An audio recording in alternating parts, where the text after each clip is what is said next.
राधे राधे दोस्तों। आज मैं आपको इस कथा के माध्यम से ये बताने वाली हूँ कि विश्वास में कितनी शक्ति होती है। एक भक्त को अपने भगवान पर बहुत विश्वास करना चाहिए। एक पंडित जी रामायण कथा सुना रहे थे। लोग आते और आनंद विभोर होकर जाते। पंडित जी का नियम था, रोज कथा शुरू करने से पहले आइए हनुमंत जी विराजिए, यह कहकर हनुमान जी का आवाहन करते थे। फिर 1 घंटा प्रवचन करते थे। वकील साहब हर रोज कथा सुनने आते।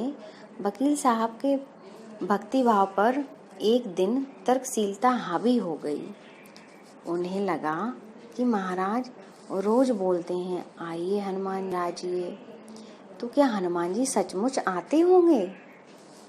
अतः वकील साहब ने पंडित जी से पूछ ही डाला, महाराज जी आप रामायण की कथा बहुत अच्छी कहते हैं, हमें बड़ा आनंद आता है, परंतु आप जो गद्दी प्रतिदिन हनुमान जी को देते हैं उस पर क्या हनुमान जी सचमुच विराजते हैं?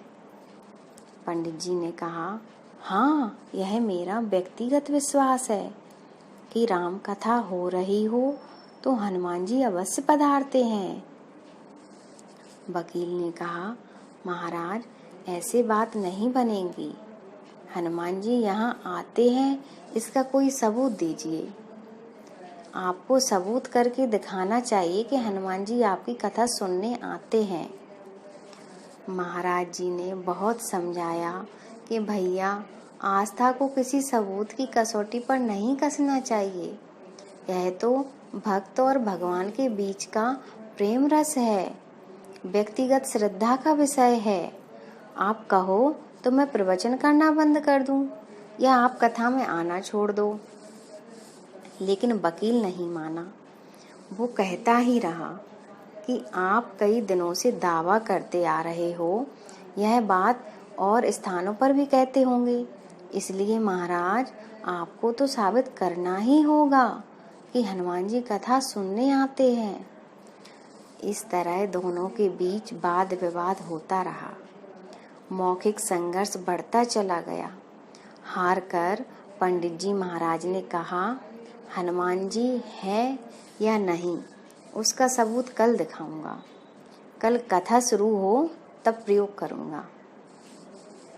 जिस गद्दी पर मैं हनुमान जी को विराजित होने के लिए कहता हूँ, आप उस गद्दी को आज अपने घर ले जाना। कल अपने साथ उस गद्दी को लेकर आना और फिर मैं कल गद्दी यहाँ रखूंगा। मैं कथा से पहले हनुमान जी को बुलाऊंगा, फिर आप गद्दी ऊंची उठाना। यदि आपने गद्दी ऊंची कर दी तो समझना कि हनुमान जी है नहीं है। वकील इस कसौटी के लिए तैयार हो गया। पंडित जी ने कहा, हम दोनों में से जो पराजित होगा वह क्या करेगा इसका निर्णय भी कर लेते हैं। यह तो सत्य की परीक्षा है।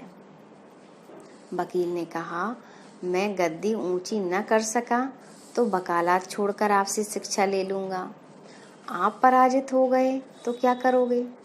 पंडित जी ने कहा, मैं कथा वाचन छोड़कर आपके ऑफिस में चपरासी बन जाऊंगा। अगले दिन कथा पंडाल में भारी भीड़ हुई। जो लोग रोजाना कथा सुनने नहीं आते थे वो भी भक्ति प्रेम और विश्वास की परीक्षा देखने आए।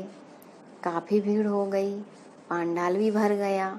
श्रद्धा और विश्वास का प्रश्न जो था, पंडित जी महाराज और वकील साहब कथा पंडाल में पधारे। गद्दी रखी गई।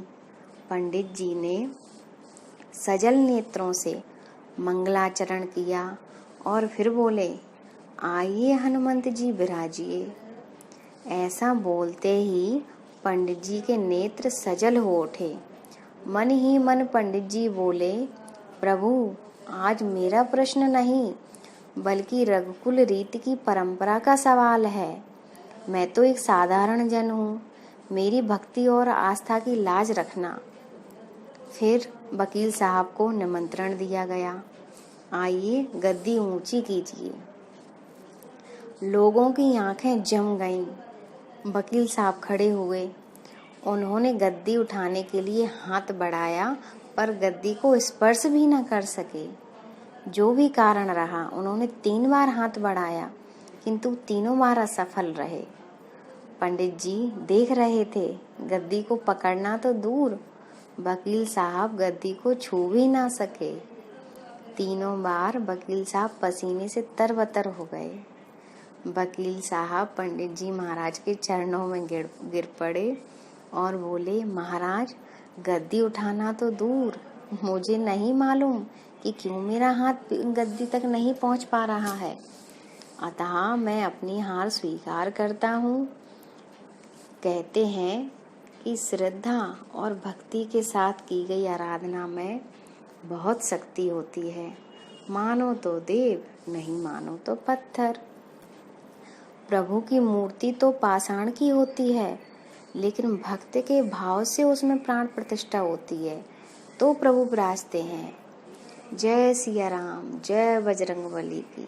राधे राधे दोस्तों, अगर आपको मेरी कथाएं अच्छी लगती हैं तो प्लीज़ आप मेरे चैनल को लाइक कीजिए, कमेंट कीजिए और सब्सक्राइब कीजिए। और अगर आपको कोई विशेष कथा या कहानी सुननी है तो प्लीज़ मुझे कमेंट बॉक्स में बताइए। राधे राधे दोस्तों।